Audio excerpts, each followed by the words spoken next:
there's a lot of misconception about executive presence. So, in your opinion, how can individuals work to overcome them? You mentioned before about, sometimes people get told that you need to improve your executive presence. Well, what the hell does that mean? What, Mm, what am I supposed to be doing? mm. And so there's certain views out there, but there's a lot of misconceptions about what that is. Mm. So, what's your advice to an emerging female leader that's coming through that's being told that she needs to do some work on her executive presence? Mm.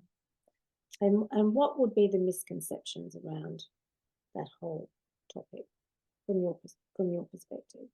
I think the misconception is there's one view of executive presence, and you have to look like this and be like this to have a good presence, have to have a good leadership or an executive presence. And I think that just sets us up for failure, because then we're trying to be something that we're not. So the first thing I always say is know yourself. Who are you? What are you great at? What are you about? Because your presence should be grounded in that authenticity.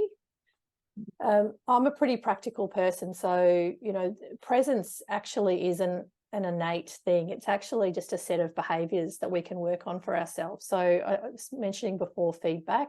Get some feedback so that you understand how you're being received. In your words, how you're being received. Think about your language that you use. There's a lot of sorries out there. Sorry, can I just ask a question? This might not be relevant, but all of the language that we use has an impact on our presence. Our body language is really important.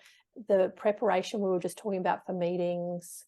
Because if you think about all those practical things, what a difference they make. We're getting good feedback. We've got people around us that we know are supporting of us. We've got having a couple of good role models and mentors is really important.